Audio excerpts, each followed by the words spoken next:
नमस्कार मित्रांनो. तर 28 ऑगस्ट शुक्रवारच्या दिवशी आपल्याला असं बघायला मिळते की अनिका आपल्या घरी येते. ती कामिनी रागिनी यांना म्हणते, मला त्या कमळीच्या प्रोटेस्टचा पूर्णच पचका करून टाकायचा आहे, मला काहीतरी आयडिया द्या ना. कामिनी म्हणते, अनिका पचका करायचा आहे ना, मग अशी कोणती तरी गोष्ट कर की ज्यामुळे त्यांना त्रास होईल आणि कुणाला कळणार पण नाही की हे सगळं तू केलं आहेस, आणि ज्यांना त्रास होतो आहे ना ते कुणाला सांगूसुद्धा शकणार नाही, असं काहीतरी करायचं. अनिकाला आयडिया सुचते आणि ती आपल्या मैत्रिणींसोबत खाज खुजलीची पावडर घेऊन कमळीच्या त्या प्रोटेस्टच्या इथे येते. तर इथे कमळी आणि तिचे सगळे मित्र मैत्रिणी गेटच्या बाहेर असतात. कमळी म्हणते, हा रितेश सरपोतदार काहीच करू शकणार नाही आणि आपली ताकद मोडू नाही शकणार. कमळी त्या सगळ्यांसोबत चटईवर झोपते आणि अनिका तिच्या मैत्रिणी कमळीच्या मित्रमैत्रिणींच्या अंगावर खाज खुजलीची पावडर टाकतात. अनिका इथे रितेशकडे येते. रितेश टेन्शनमध्ये असतो. अनिका म्हणते, तुम्ही चला माझ्यासोबत आणि स्वतःच्या डोळ्यांनी बघा त्यांचे कसे हाल केलेत मी. तर इथे बाहेर झोपलेल्या सगळ्यांच्या अंगाला खाज सुटलेली असते. नेमकं काय होतंय, कशामुळे खाज सुटते हे त्यांना काही कळत नाही. आणि तेवढ्यात तिथे रितेश आणि अनिका येतात. कमळीला कळतं की हे सगळं अचानक कसं झाले. आता कमळी या सगळ्यावर मार्ग कसा काढते आणि हा सगळा डाव अनिकावर कसा उधळते ते बघणंही तेवढंच इंटरेस्टिंग असेल. तर ह्या सगळ्याची सुरुवात अशी होते की रितेश ब्लॅकबोर्ड घेऊन येतो आणि कमळीला म्हणतो, यावर आहे ना रोज तुझे आणि माझे मार्क्स लिहित जा, म्हणजे बघू कोण जिंकतंय ते. कमळी म्हणते, चांगली आयडिया आहे तुमची, पण काय माहिती आहे का, ज्या दिवशी तुम्ही मला भेटलात ना त्याच दिवशी तुमचा पराभव झाला होता. आता तुम्ही तो पराभव लपवण्याचा प्रयत्न करताय. ठीक आहे, पण हो, हा गेम भारी आहे, मी तयार आहे या गेमलासाठी. रितेश खूप भडकतो. रितेश म्हणतो, ए भिंडोक, तुला तुझ्या आईची अजिबात काळजी वाटत नाही आहे का? जा ना घरी, कशाला इथे थांबली आहे, निघ चल. कमळी पुन्हा चटईवर जाऊन बसते. कमळी म्हणते, बरं झालं मला आठवण करून दिली, आता मी इथून अजिबात हलणार नाही. मी सांगितलं होतं ना, तुम्ही स्वतः माझ्या आईला माझ्याजवळ आणून द्याल, करा मग तसं, आणि माझ्या मागण्याही मान्य करा, आणि माझी पूर्ण खात्री करालच एक दिवशी. रितेश म्हणतो, याला ओव्हर कॉन्फिडन्स म्हणतात. रितेश चिडचिड करत तिथून निघून जातो. तर इथे रोहित घरी आलेला असतो. नयनतारा रोहितची राधिकाशी खूप चांगलं बोलत असते. रोहित विचारतो, आई मूड चांगला आहे तुझा, खुश आहेस तू? नयनतारा म्हणते, हो खुश आहे, कारण मला माहिती आहे माझा ऋषी आता कमळीला अजिबात भेटणार नाही आणि काही दिवसांनी तिला विसरून जाईल. तेवढे तिथे सतीश येतो. नयनताराने खोटं बोलून रितेशला युकेला पाठवले, यामुळे त्याला राग आलेला असतो. नयनतारा म्हणते, मी काही खोटं वगैरे नाही बोललेले, मी खरंच सांगितले, 2 दिवस आधी पाठवलं आहे बस. आणि ऋषीचा राग काय, मी सहन करीन, शेवटी माझा मुलगा येतो, त्याच्या आयुष्याचं भलं मीच करणार आहे. रोहित म्हणतो, आई आपण एक काम करू ना, आपण ऋषीला कायमचं तिथेच सेटल करू, म्हणजे प्रोजेक्ट सगळं काम पण तो बघेल आणि त्याचं आयुष्य पण मार्गी लागेल. नयनताराला ही आयडिया आवडते. खरं तर रोहितचा डोळा अख्ख्या प्रॉपर्टीवर असतो. ऋषी जर युकेला कायमचा निघून गेला तर इकडची सगळी प्रॉपर्टी रोहितच्या नावावर होईल म्हणून तो खुश असतो. तर इथे कमळी आणि तिचे मित्रमैत्रिणी आंदोलनासाठी बसलेले असतात. येणारे जाणारे सगळे लोक कमळीचं ते आंदोलन बघत असतात आणि तिला सपोर्ट करत असतात. कमळीने सगळ्यांना कामं सांगितलेली असतात. कोणी टेबल आणतं, कोणी शिवाजी महाराजांची मूर्ती आणतं. कमळी त्या टेबलवर एक कपडा टाकून शिवाजी महाराजांची मूर्ती स्थापन करते आणि सगळे मुलं मुली तिथे पोस्टर चिटकवतात, जेणेकरून येणाऱ्या जाणाऱ्यांचं लक्ष वेधून घेता येईल आणि जास्तीत जास्त विद्यार्थी आपल्यासोबत होतील. रितेश हे सगळं लांबून बघत असतो. रितेश मनात म्हणतो, लोक या मुलीला वेडं ठरवतील आणि काही दिवसांनी ही कमळी इथून निघून जाईल. रितेश कमळी काय काय करते हे बघायला तिथेच थांबलेला असतो.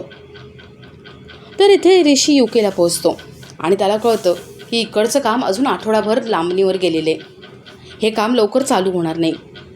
ऋषी खूप चिडतो आणि नयनताराला व्हिडिओ कॉल लावतो. ऋषी नयनताराला म्हणतो, आई काय करत होती, मला इथे का पाठवलं एवढ्या लवकर? अजून 1 आठवडा आहे इकडचं काम चालू व्हायला. नयनतारा म्हणते, ऋषी अरे जेटलॅग लागेल आणि प्रिपरेशनसाठी पण वेळ हवा आहे ना, म्हणून तुला जायला सांगितलं. ऋषी म्हणतो, आई मला तिथे मुंबईमध्ये महत्त्वाची कामं होती, मी ती केली असते ना आठवडाभर. नयनतारा म्हणते, ऋषी अरे काही महत्त्वाची कामं नाही आहे, तू तिथे थांब ना. नाहीतरी एरवी तू म्हणतोस की तुला फिरायला वेळ मिळत नाही, तुझ्याकडे वेळ नसतो.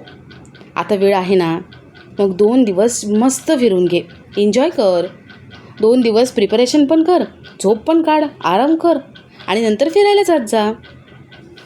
ऋषी म्हणतो, आई मला कळत नाही तू का पाठवले. नयनतारा म्हणते, ऋषी अरे थांब तिथे, काही नको घाई करूस, तू काम चालू होईल. ऋषी म्हणतो, आत्ता कळते मला तू असं का करतेस. नयनतारा म्हणते, कळतंय ना, इथे काय तुझं महत्त्वाचं काम होतं, त्या कमळीसोबत आंदोलन करायचं होतं, काय गरज काय आंदोलन करायची. ऋषीला तेव्हा कळतं की कमळी आंदोलनाला बसली आहे. ऋषी म्हणतो, आई काय बोलते, आंदोलन कमळी. नयनतारा म्हणते, हो तुझी कमळी आंदोलन करायला बसली. हे सगळं करून काय होणार आहे आणि कुणासोबत बसली आहे, तिचे 2-4 ते टाळकी त्यांच्यासोबत बसली आहे. शेवटी ती एकटीच पडणार आहे. ऋषी जाऊ दे, ती काय आरडाओरडा करेल आणि गप्प बसेल. तू आता या सगळ्याकडे अजिबात लक्ष देऊ नको, तू तुझं काम पूर्ण कर आणि तिला काय करायचं करू दे, शेवटी तिचं पर्सनल काम आहे ते. नयनतारा फोन ठेवून देते. तर इथे कामिनी रागिनी अन्नपूर्णाचे कान भरत असतात. कामिनी म्हणते, वहिनी अगं काही कारण नसताना रितेश असं काही करेल का. रितेश खूप चांगला माणूस आहे, ही कमळी ती आगाऊ आहे. मला तर वाटतं ना, त्या कमळीने आधी पैसे घेतले रितेशकडून, ते पैसे संपले असतील आणि आता परत पैसे हवेत म्हणून ही सगळी नाटकं चालली आहेत. अन्नपूर्णा म्हणते, नाही मला माझ्या कमळीवर पूर्ण विश्वास आहे. कामिनी म्हणते, वहिनी तू भावनेच्या आहारी जाऊन हे सगळे बोलतेस, पण असं नको बोलू, जरा विचार कर. कामिनी रागिनी नयनताराला पटवून देण्याचा प्रयत्न करतात की कमळी किती आगाऊ आहे आणि कशी चुकीची वागते. कामिनी म्हणते, वहिनी जरा विचार कर ना. अगं रितेशची तू गुरु आहेस, रितेश आपल्या शाळेत शिकलेला आहे, आपल्या इथे नोकरी केलेली आहे. तो रितेश तिच्या फोटो परवानगीशिवाय वापरेल का. आणि हिने परवानगी दिली असेल, अगं पैसे घेतले असतील. जरा विचार कर, हिची आई मेली, त्यानंतर ती मुंबईला आली, हॉस्टेलवर राहायचं सोडून ती स्वतंत्र खोलीमध्ये राहायला लागली आहे. अन्नपूर्णाला हे ऐकून एकदम धक्का बसतो. कामिनी म्हणते, हो अगं वहिनी, ती हॉस्टेलवर नाही राहते, स्वतंत्र खोली घेऊन राहते. अगं काय तिच्याकडे जॉब वगैरे परवडण्यासारखं आहे का, पैसा कुठून येतो तिच्याकडे, स्पष्ट आहे. अगं भाडं ब्रोकरेज यासाठी पैसा लागतो. अचानक काही लॉटरी लागली तिला का घबाड सापडले. मला तर माहिती आहे त्या रितेशकडून पैसे घेतले आणि आता खोटं बोलते. 1 नंबरची खोटारडी मुलगी आहे ती, स्वाभिमानाचा झेंडा मिरवत असते. पण खात्री आहे रितेशसारख्या भोळ्या माणसाला फसवलं असेल, नाहीतर तो कशाला मुद्दाम असं सगळं करेल. तिने परवानगी दिली, त्याने फोटो वापरला आणि आता हे सगळं बोलते. अन्नपूर्णा कन्फ्यूज असते. कामिनी पुढे अन्नपूर्णाला पटवून देण्याचा प्रयत्न करते. कमळीने अन्नपूर्णाला कसं गंडवलं, तिला मुंबईची हवा लागली आहे, मुंबईचं सगळं तिला आपलं आपलंच वाटतंय, जास्तीत जास्त मौजेत राहण्याचा प्रयत्न करते, सगळ्यांना गिफ्ट्स वगैरे देते आणि या सगळ्यातील पैसा कुठून येतोय तर रितेशकडून. अन्नपूर्णा कामिनी रागिनी यांच्या बोलण्याचा विचार करते. तर इथे कमळी सगळ्या मुलांसोबत बसलेली असते, सगळे उपाशी असतात. रितेशने सगळ्या हॉटेलवाल्यांना सांगितलेलं असतं की उपोषणाला आलेली मुलं इथे जेवायला आली तर त्यांना जेवण द्यायचं नाही. कमळीला वाटतं की सगळ्यांचे हाल व्हायला नको. कमळी बंड्याला जेवणाची व्यवस्था करायला सांगते.